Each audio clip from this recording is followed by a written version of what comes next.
Hello everyone and welcome. My name is Jeff and today we are going to have some fun playing Magic. And the fun thing that we're trying to do today is we are playing Gruesome Drain. So Gruesome Scourger, 5 creep mana cost. When it enters the battlefield, it deals damage to target opponent or planeswalker, good to note, equal to the number of creatures you control. So really what we're trying to do with this deck is just play tons of creatures, hit a Gruesome Scourger and just kill him off right away. The other ways that we can drain them while we're going throughout just making a really wide board is Corpse Knight and also Guesome Fate, which does the same thing. Each opponent loses 1 life for each creature you control. So this is lose life instead of dealing damage. But Guesome Fate, a fun card that I've never really made work since Ixalan. Rivals of Ixalan, is that what it's called? Anyway, and otherwise we have just a bunch of really fun synergies. So we have Corpse Knight, Raise the Alarm, great way to bring out tokens, it's amazing. Legion's Landing, Cruel Celebrants, Hero Precinct 1, which works well because we do have quite a few spells that are multicolored. We don't have enough though, so I'm down to 3. Honestly, you could probably go down to 2. It still gets the value there, but maybe we can even pump up more stuff. But it still is a creature that comes out. It's a 2/2. It helps with Corpse Knight, and things like Call to the Feast are really good with it. And that's kind of the game plan. And then we're just playing things like Call to the Feast, like Alinda the Dusk Rose to help just get tons of tokens out in the battlefield, to then play Gruesome Scourger. God Eternal Oketra works really well with the deck, helps us go wide, helps us play a really heavy creature deck, which we are playing lots of spells for how creature heavy we'd want to be with this. But things like Rite of Bells Unlocked works so well with our game plan with Gruesome Fate, Gruesome Scourger, that it's just really fun. And then God Eternal Bontu to help us sack all of our stuff, maybe works really well with Cruel Celebrant, sack all of our stuff, draw lots of cards, hopefully find an Ethereal Absolution, which is just a way to kind of finish the game for us once we get to the top end. Issereth to help us find our Corpse Knight and Cruel Celebrant from the graveyard, because those tend to get targeted really early on. History of Benalia to help us just be a little bit aggressive, getting extra points of damage, and go wide at the same time. Really fun. So that's pretty much the deck. Let's go ahead and get into the gameplay, see how it goes, and wish us luck. Wish me luck. Not you, just us. Me. All right, up against FBR May Mav. Bring it on. And looks good. Oh yeah, we're definitely keeping this. Here, Precinct 1, we are going to play this before Corpse Knight just to get a little bit more value on board, even though it's not draining them necessarily as well. They got the Shrine tapped, and then we have History of Benalia. Ooh, maybe we do just go Corpse Knight here. Corpse Knight, History, Call to the Feast, Alinda. Oh man. I think we do go Hero Precinct 1 first. Hero Precinct 1, pass the turn. So this is the Steal Your Stuff deck, which is bad for us.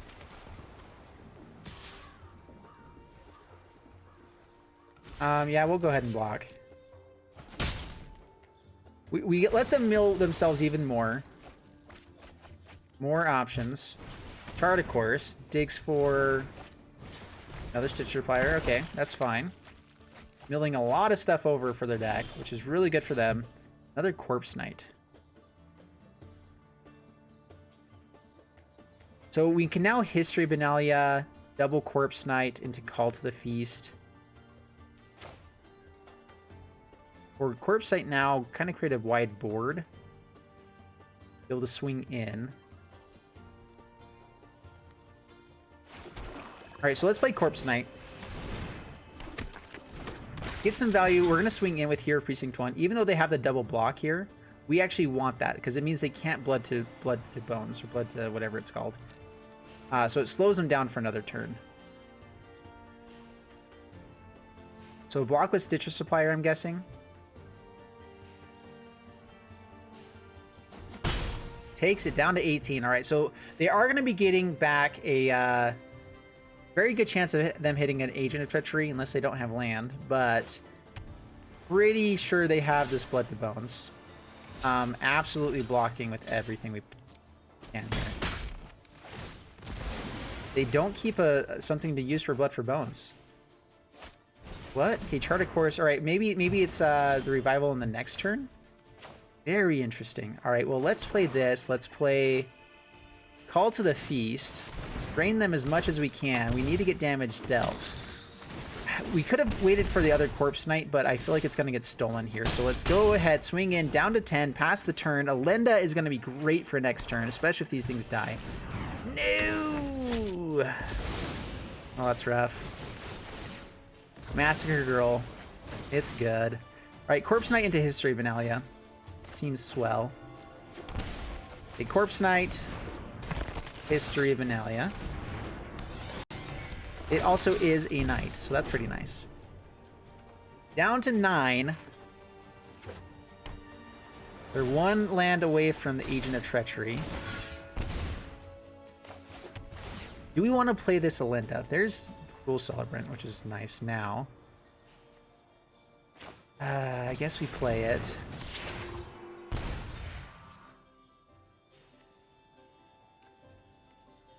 No attacks. This is also a knight, and so all of our stuff getting plus on the next turn helps actually quite a bit here. Agent of Treachery. Okay, Still's Corpse Knight. That's fine. Cruel Celebrant.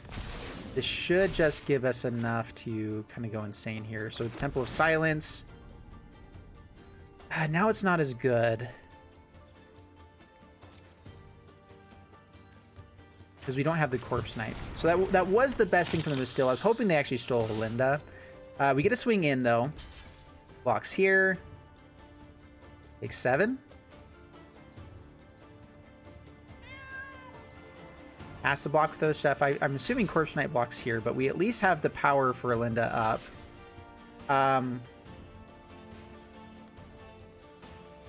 So they probably want us to kill that.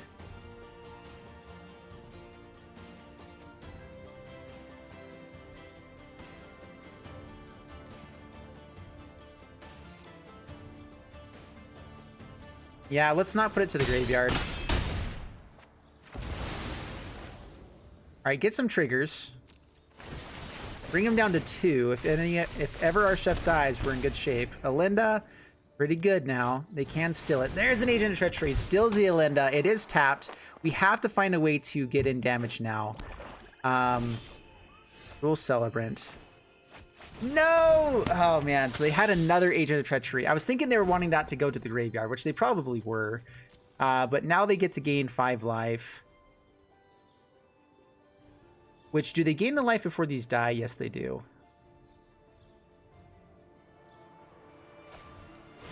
Cocked. Steals another thing. Oh, man. It was close. It was close. Yeah, no blocks. I'm trying to think of how we could have played that any differently. Yeah, opponent's saying good game. Yeah, good game. Oh, okay, that's rough. I just wanted to see what we drew there, but that was not fun. All right, up against BB Happy. BB Happy, I say. So I'm thinking that the one thing we might need in this deck too is a Kaya's Wrath. Just because of the Yoink decks. Because getting rid of stuff on their board is just as useful at times, and it's still useful for our deck if we have a Cruel Celebrant out. So let's go ahead and mulligan that. Yeah, we're gonna keep this. Oh, we go down the Gruesome Fate. So we can keep Oketra. Cruel Celebrant, History of Analia. Yeah, so keep this. Go down Gruesome Fate. It's a great card, but it's a finisher for us. It's not actually something we're necessarily want to draw into right away. And that's kind of the thing. We're playing Gruesome Fates kind of for the fun versus playing cards like Kaya's Wrath. All right, Healer's Hawk, a lot of flyers. Are we going to be fast enough for this? I don't think so. This is really quick. Legion's Landing. All right, well, Cruel Celebrant. Pass the turn. Man, the life link might have been helpful, but I just don't think it's going to be enough at this point. Spectral Sailor. All right, no pump spells yet. That's good. Just kidding. That's a whole lot of pump. Whew. All right, well, we're dead. All right, History of Analia. Pass the turn. Yeah, no attacks. And, man, what do we do? Favorable wins? Are we just, like, dead on board? I just want to see how much damage this is. We're not going to block. Down to 2. My goodness. Oh, this hand's so beautiful too. Why do we keep having this happen every time? Yeah, we're just dead. Well, we need Akaya's Wrath, apparently. All right, we're up against Monster Eggplant. Bring it on. What a great name. Dude, I appreciate good names like that. That's fun. Well, kind of a slow hand, but actually acceptable because we have History of Benalia on turn 2. Turn 3, I mean. So we can keep this with a Scry. It's not the worst. We have a way to kind of go wide with this. That's good. All right, so yeah, here Precinct 1 on top. That's a good turn 2 play. It's not quite Corpse Knight for us, but it is decent. Hero of Precinct 1 past the turn. Let's see if they have a Disfigure. They do not. They had something, though. That's weird. Vicious Conquistador. Alright. Isolated Chapel. History of Benalia. We need to untap land to actually get to this Call to the Feast. Opponent scoops it up. Well, man, I want to win a game where I'm actually playing the full game out. Otherwise, this just, people's like, oh, it's not doing what it's supposed to do. Dude, it would if people would let me play the deck, or if MTG Arena would actually like match me up against someone when I have a good hand that is not going to kill me in 2 turns. You know? I mean, I recognize that that's going to happen. I think that, honestly, if I was playing best of 3 a lot of times with these decks, I would do well. But there's sometimes, you know. And again, I'm wearing, you can tell I'm wearing the same clothes. I'm filming this immediately after the Trolls and Lizrog deck that came out the day before, where I didn't win any games. And so I'm a little bit, you know, there's a little bit of pent-up energy there right now. We win again! There we go.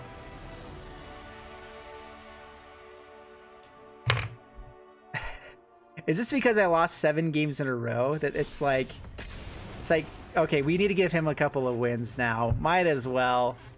I don't get it. That's really weird. I mean, I'm sure people, I mean, I'm matching up against real people, so I'm sure it's not exactly that same type of thing. I'd love to hear you guys' thoughts down in the comments below. Like, does this type of thing happen to you where, I don't know, it feels rigged sometimes, you know? It is best of 1. That is one thing about best of 1, is that sometimes you just don't know exactly what's going to happen. All right, we're up against Seath. Seath Kitha. This is great. This is exactly the kind of hand that we want. Corpse Knight into Linda. Into Cruel Celebrant. I mean, Cruel Celebrant is one of those that we want it down earlier to get some extra value, but it's really going to finish the game for us when we have a wider board. So we want to just go for getting damage in with the Corpse Knights first. They do more damage. They have a little bit extra power. And we hope that this is enough. We hope opponent doesn't just scoop it up right here. All right, actually, Temple of Silence is perfect. Land on top. I think we don't need it right now. If we draw into him along the way, that's fine. But for now, we're actually looking for, like, I'd like to have the land for Oketra and Bantu if we run into him. But for now, this is okay. Here's Oketra. All right, Corpse Knight. Go, pass the turn. Grixis. Uh-oh, this is bad. We're up against control now.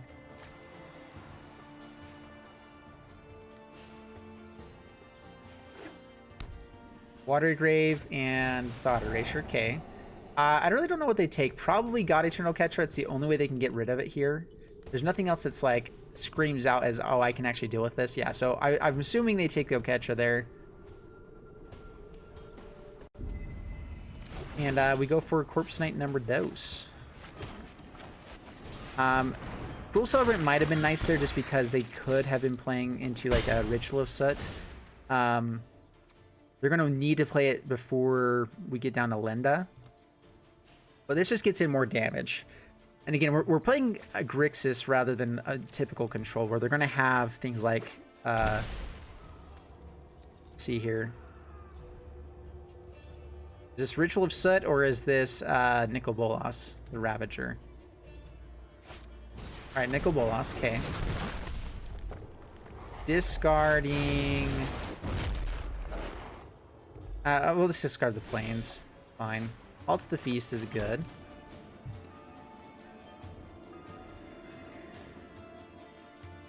Before these guys die, I think we just do this.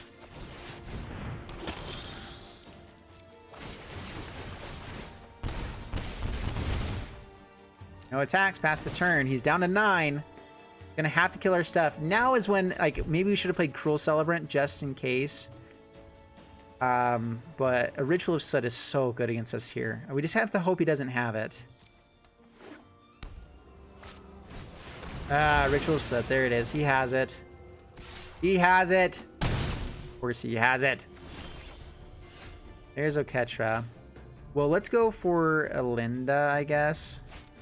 Cruel Celebrant really doesn't do much of anything for us.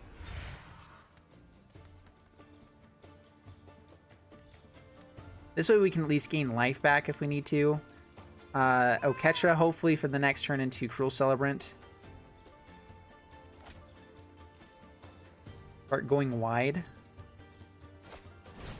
Oh my goodness! Seriously? Seriously.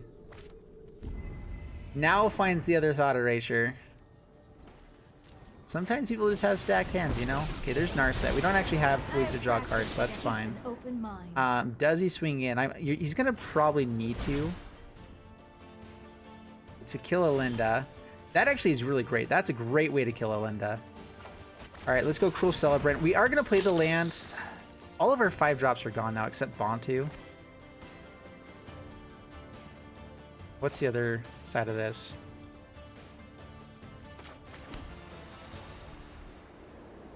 Alright, pass the turn. Let's see if he doesn't read his card very well, or read Alinda.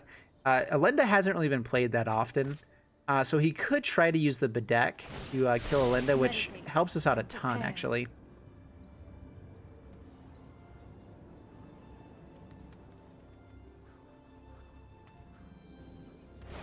And we were a little bit greedy there. They still had the Ritual set, though, so, I mean... Nicol Bolas, okay. Has the Elder Spell to pump him up. Let's get rid of Exile as well. Get rid of a Plains. Now we can't get Bantu. I outsmarted you eons ago. Doesn't swing in. Just going for the Nicol Bolas win. Oh, come on.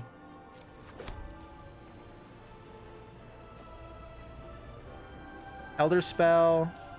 It's not quite enough to kill us just yet. They hit land, they get this Nicol Bolas as well.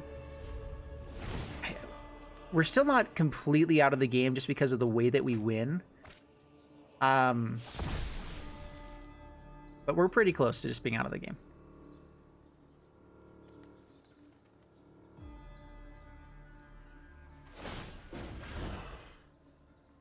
Yeah, exile the Plains. I have other plans. My schemes are never ending. Yeah, it swings in now. Down to 12, gets to flip it. Kaya the Canarium. Seriously? Alright. Well, that's game for sure. Oh, we don't even have the mana for it. Alright, well, we will concede. That's rough. Alright, well, there you guys have it with Gruesome Drain, and it is a fun deck. The issue right now is that people have ways to wipe your board pretty consistently. Corpse Knight, is it good? Yes, it is. It is a phenomenal card. But I think the biggest thing you're running into is that people just are playing really solid stuff right now that... and I think that... I don't know. We won 2 games, but we didn't actually get to play the games that we ended up winning. We had a couple other kind of close games, but opponents were really taking control there. We could have played things a little bit differently, but I don't think it would have been differently enough that we could have actually won the game. So it's interesting. It's rough. Anyway, I hope you guys enjoyed the video, though. If you did, please leave a like and subscribe, and I'll see you guys in the next one. Thanks so much, and bye-bye.